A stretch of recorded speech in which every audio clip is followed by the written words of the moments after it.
পরে অনেকক্ষণ আমরা আলোচনা করেছি, কারণ আসলে আমরা দায়িত্ব নেওয়ার পর থেকেই আমাদের তিনটা মোটা দাগের দায়িত্ব এবং তিনটাই কঠিন কঠিন দায়িত্ব। একটা দায়িত্ব হচ্ছে সংস্কার, একটা দায়িত্ব হচ্ছে বিচার, একটা দায়িত্ব হচ্ছে ইলেকশন। শুধু পদত্যাগকার অন্তর্বর্তী সরকার ডক্টর মোহাম্মদ ইউনূসের এই কথাটি বেশি বেড়াচ্ছেন সারা বাংলাদেশে প্রতিটি মানুষের মুখে, অফলাইনে কিংবা অনলাইনে। এই বিষয়টি নিশ্চিত করেছেন বর্তমান অন্তর্বর্তী সরকারের উপদেষ্টা রিজওয়ানা হাসান।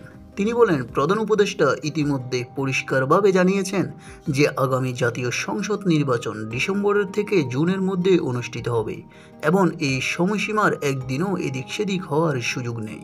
বলছি যে আমরা ক্ষমতা নেইনি, দায়িত্বে আছি। এই দায়িত্বটা পালন করা তখনই আমাদের পক্ষে সম্ভব হবে যখন আমরা সকলের সহযোগিতা পাবো।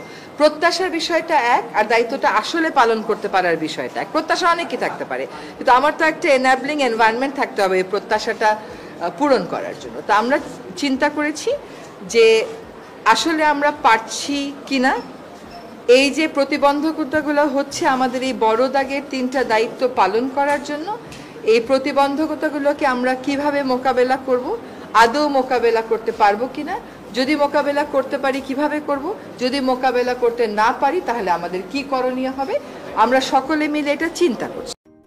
তিনি আরও বলেন, আমি প্রথম থেকেই বলে এসেছি যে উনি প্রধান উপদেষ্টা একটা সময় দিয়েছেন, ডিসেম্বর থেকে জুনের মধ্যে নির্বাচন হবে। তার একদিনও এদিক সেদিক হওয়ার কোনো সুযোগ আমাদের পক্ষ থেকে নেই। কাজেই এগুলো নিয়ে অন্য ধরনের কোনো কথা বলারও কোনো সুযোগ হওয়া উচিত নয়। বলা হচ্ছে যে একটা সময়সীমা দিয়ে দেওয়া হয়েছে, এখন কিছু কিছু তবে ডক্টর ইউনূসের পদত্যাগ নিয়ে প্রতিক্রিয়ায় রিজওয়ানা হাসান বলেন, এখনও কিছু গুরুত্বপূর্ণ দায়িত্ব আছে, সেগুলো পালনের সাথেও তো মাসের একটা সম্পর্ক থাকতে পারে। যদি কোনো কিছু বলার থাকে, আমি নির্বাচনের প্রশ্নও বলেছি, দায়িত্ব পালনের প্রশ্নও বলেছি।